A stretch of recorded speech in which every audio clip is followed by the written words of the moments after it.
Et à mes côtés, l'éditorialiste politique de France Info, Jean-François Akili. Bonjour Jean-François. Bonjour Marie. Nous recevons l'un des 11 candidats à l'élection présidentielle. Bonjour François Asselineau. Bonjour. Candidat de l'UPR, l'Union Populaire Républicaine. Candidat, on peut le dire, du Frexit, sorti de la France, de l'Union Européenne. Vous voulez aussi sortir de l'OTAN. Pourtant, vous vous défendez d'être souverainiste. C'est quoi la différence ? Parce que les souverainistes ne savent pas ce qu'ils veulent et ne veulent pas ce qu'ils savent. Voilà.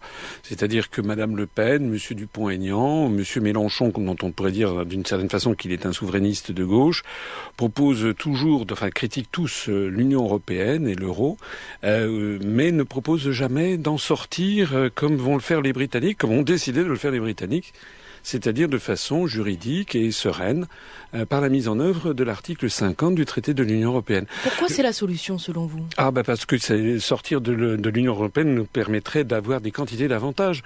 Par exemple, ça permettrait de sortir de l'article 63 du traité sur le fonctionnement de l'Union européenne qui organise les délocalisations, c'est en autorisant la totale liberté de circulation des mouvements de capitaux.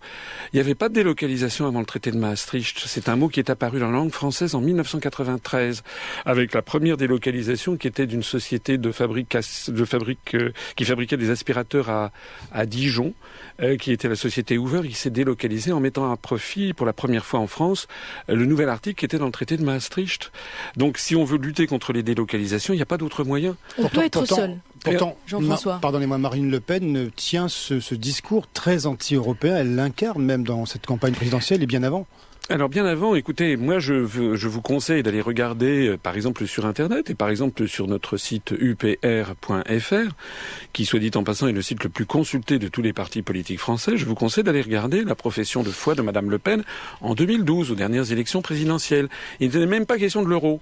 C'est-à-dire que Madame Le Pen, comme Monsieur Mélenchon d'ailleurs, comme Monsieur Dupont-Aignan, au fur et à mesure qu'ils voient les événements se dérouler et au fur et à mesure qu'ils constatent que notre mouvement politique est en ascension verticale, eh bien ils font du populisme. C'est-à-dire qu'ils essaient de se rapprocher un petit peu de nos thèses et de nos analyses. Mais moi, ça fait 10 ans que j'ai créé ce mouvement politique, un mouvement de large rassemblement au-dessus du clivage droite-gauche. Parce que ce qui nous distingue aussi de tous ces deux messieurs. Mais c'est très à la mode, ça, Monsieur Asselineau, au-delà du clivage droite-gauche. C'est peut-être très à la mode, mais moi j'ai l'antériorité, ça fait 10 ans, et j'ai d'ailleurs été classé, notre mouvement a été classé par le ministère de l'Intérieur au-dessus du clivage droite-gauche. Et de fait, c'est au-dessus du clivage droite-gauche. D'ailleurs, bien sûr, Madame Le Pen le dit, ou Monsieur Mélenchon le dit, mais qui les croit, ils ne le réalisent pas. Parce que pour réaliser cette alchimie, il faut s'en donner les moyens. Et moi, je m'en suis donné les moyens lorsque j'ai créé ce mouvement politique, en adoptant une charte fondatrice, que tout le monde peut aller lire sur notre site, et qui appelle les Français à se rassembler à titre provisoire, parce que ça ne peut être que provisoire, au-dessus du clivage droite-gauche, pour faire sortir la France de l'Union européenne, de l'euro et de l'OTAN. François Asselineau, mais sur vos affiches, vous lancez une sorte de message, que vous allez, pardonnez-moi, corrigez-moi, mais créer la surprise, c'est ça l'idée ? Quelle est votre idée finalement dans cette campagne ? Vous pensez que vous allez arriver et au fond faire 5, 6, 7, 8, 10%? Quel est votre projet ? Écoutez, moi ce que je vois, c'est que lorsque l'on regarde les sondages... Qu'est-ce qui vous fait dire ça ? C'est ma question. C'est que tout simplement l'accueil sur le terrain. Donc quand je suis dans la rue, je suis constamment abordé par des gens qui me disent c'est fantastique, continuez. Quand je regarde les sondages qui sont publiés officiellement, dont on ne sait pas d'où ils sortent d'ailleurs, on me donne 0,0. Mais moi, je sais que nous avons fait un rassemblement pour fêter les 10 ans de l'UPR. C'était le 25 mars dernier. Un certain nombre de vos confrères y sont allés. Ils ont été sidérés par le nombre de personnes qu'il y avait. Il y avait 6500 personnes, et non seulement par le nombre, mais par la ferveur des gens. Nous sommes en train de faire venir à nous des quantités d'abstentionnistes, notamment des gens qui étaient dégoûtés par la politique et qui sont, d'un seul coup, qui découvrent un mouvement qui leur paraît, à juste titre, fiable, honnête, serein, rassembleur. Moi, je sais que sur les sondages en ligne sur Internet, allez les voir, dès qu'il y a mon nom sur un sondage en ligne, écoutez, on casse la baraque, excusez-moi, c'est vrai, on a des scores extraordinaires.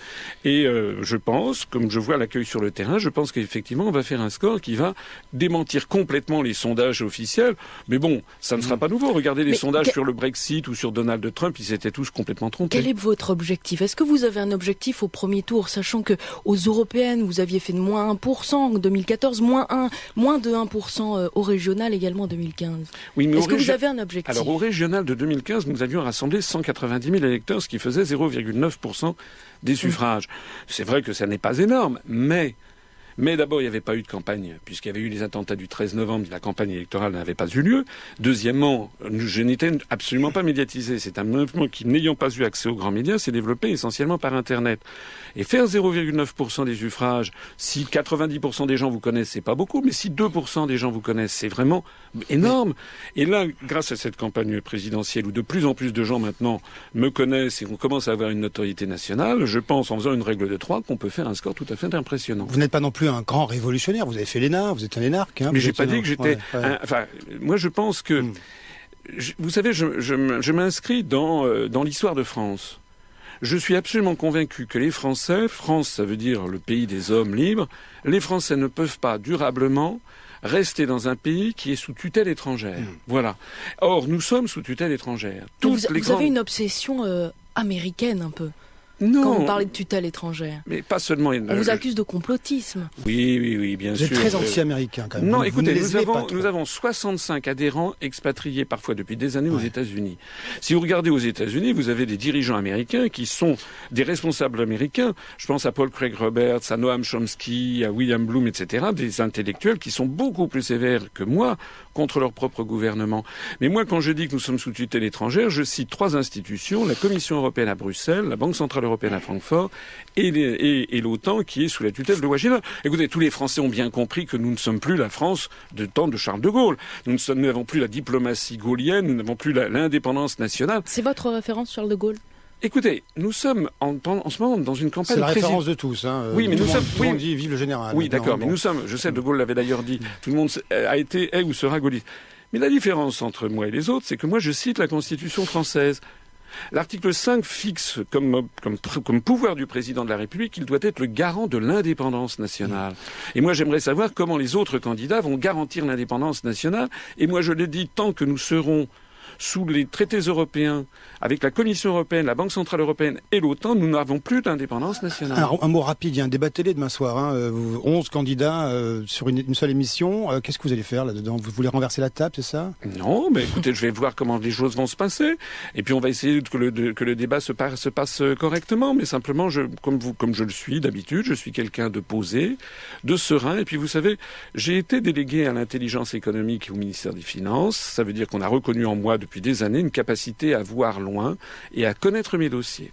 François Asselineau, merci beaucoup d'être passé à France Info ce matin. Candidat à la présidentielle, candidat de l'UPR, l'Union populaire républicaine.